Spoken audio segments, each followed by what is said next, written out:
gold medalist from Great Britain, Anna Hemmings.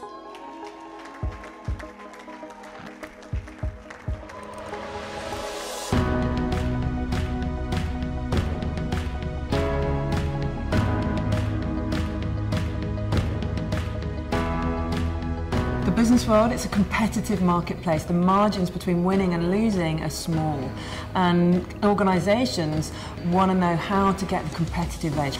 So they look to places like sport because it's a fantastic analogy for business.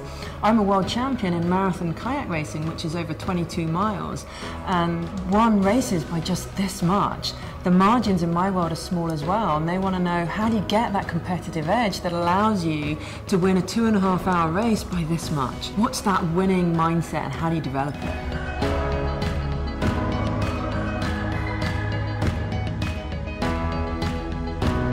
You have to break the ice. Your hair is turning to icicles and the snot is freezing to your face. And that is when you need a powerful short-term goal to get you out there and push your body to the limit.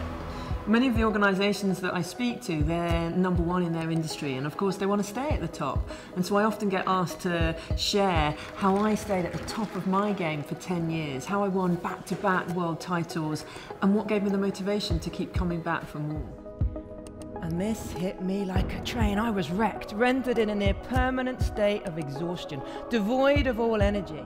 The modern corporate world is increasingly pressurised, and as a world champion, I was often the favourite going into a race, often being expected to perform. The pressure was high, but I learnt to love it, and I developed strategies for thriving under pressure. And those strategies are hugely relevant in the business world. Control the controllables. My sports psychologist always used to say that to me, and it reminded me that I couldn't control what those other people were thinking. I couldn't control what they were saying. I couldn't control what they were expecting. Every day, he was there giving me feedback on how I could get better. How often do you get feedback? How often do you give feedback? Do you wait for an annual performance review to give feedback?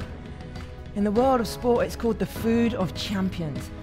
And we need to be giving it regularly and receiving it regularly, because that is how we learn and improve. It's very, very important to me in our organisation that we get leadership training across our senior management team. And to hear it from someone who has been through those highs and lows and can bring practical experience to bear and real tips and tricks, it just brings it all to life. It's been absolutely fantastic.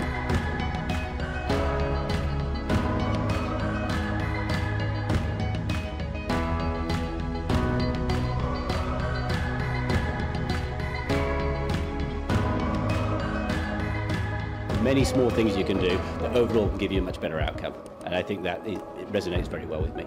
I'm passionate about helping others overcome the challenges that they face and getting the best out of themselves, and everybody can take away at least a couple of messages from my story that will enhance their performance, and that is hugely rewarding for me.